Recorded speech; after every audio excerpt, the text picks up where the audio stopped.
All right, this is going to be a great event, the Barrio Logan Science and Art Festival. It is happening tomorrow. Are you ready? Tomorrow, we are as ready as we can be. Dr. Beto Vasquez in the house. He brought some friends with us, and I was surprised because that's real, but we'll get to Sure is. I thought that was like a prop. That's Beto. Chuck. That's Chuck all day long. Tell us about the event tomorrow and how this is the point that we're always talking about, how learning about science can be fun. It's a whole lot to learn.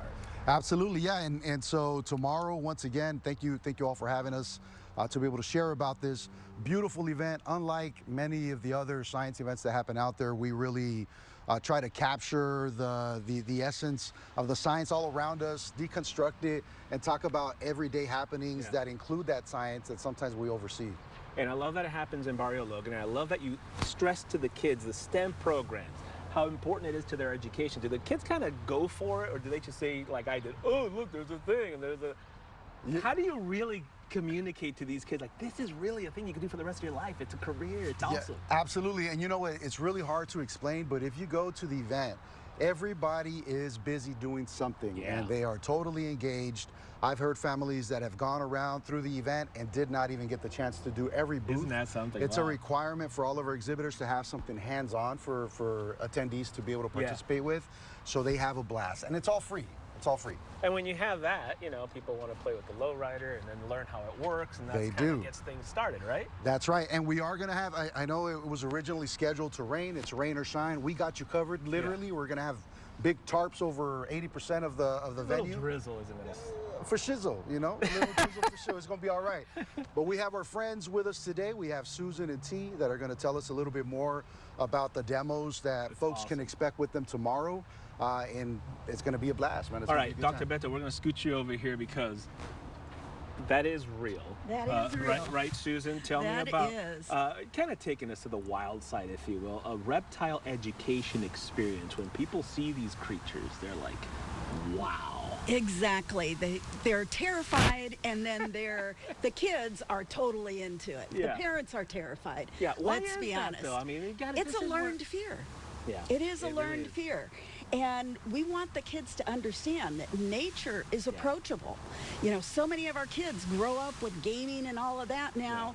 They don't get outside. It's like, go outside. Look at these things up close. Look at the spider webs. Look at everything.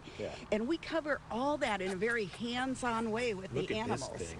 And this is Miss Charlotte. Hello, Miss Charlotte. Charlotte is a Sonoran gopher snake. Beautiful. And she likes to pretend she's a rattlesnake.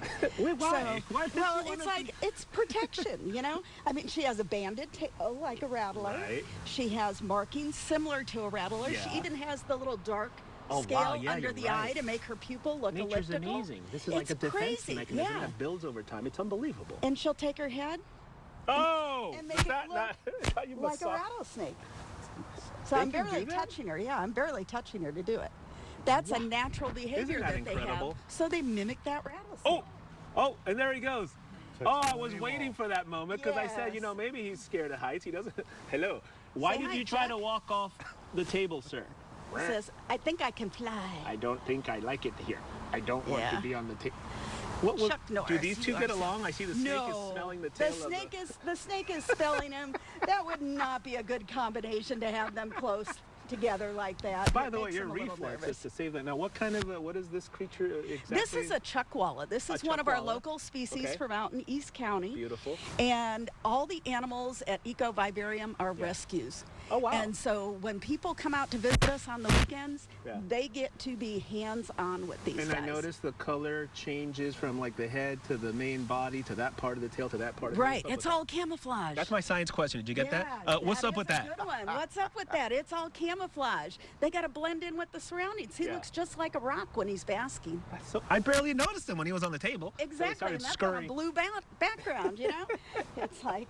But these guys are cryptic that way. It really is amazing stuff. Okay, T, who, you know, I call her Telena, but whatever. Everybody knows her as T. Hey, how you doing, T? Did you see the thing, how it almost fell off at the chuckwalla? Almost jumped off? Yeah, no, he wanted to fly. Unbelievable. Okay, tell me a little bit about Girlie Garage, because this is really like physics and how physics works. Thank you for understanding understanding the science behind it. Well, you know, I try. Girlie Garage does mobile automotive education in order to make this accessible. So tomorrow, we're actually going to be demonstrating how you can physically use your body for so many things in automotive that people don't think they're capable of. And are you going to show us? Are you going to make me change a tire? Please don't. Oh my God, I call AAA. I'm not that guy. Definitely do this. I teach 5-year-old Girl Scouts how to do this, so I think you're very capable. They're more talented than me. Were you going to do like a demo? I mean, is this literally just putting the tire back on? So all right, go for it. Part of this I'll is put all this. You're gonna do is you're going to use your legs, not your back, Got to it. take our wheel out. Now, the reason this was under the car is when you're jacking up your spare, you want to make sure that you put something under there so if the car falls off your jack, it doesn't fall on you and it falls on the wheel. Okay? Love that. Then we're going to roll this over. The trick is you want to get it as close to the car as possible, so basically touching. You're going to sit all the way down on the ground. You're going to put your feet flat underneath. Then we're going to tuck our toes under and lift.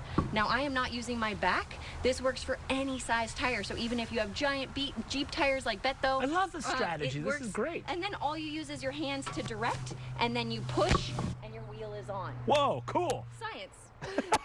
Science! I love the thing where you put on the, that's very, very smart. This is all the kind of things that you're going to get at this event, right? And you can teach people, the 5-year-old Girl Scouts and everything else. The Science and Art Festival, Barrio Logan Arts and Science Festival, bringing together, this is what we do. We bring art, we bring science, we bring culture all together. It's a free event tomorrow, 10 a.m. to 2 p.m. Mercado del Barrio, Dr. Beto, Barrio Logan. Thank you all for coming here. Now you got to put that tire back on so you can drive away. Thank you, T. Thank you, Susan. Thank you, Beto. We'll be right back. Thank you, Raul.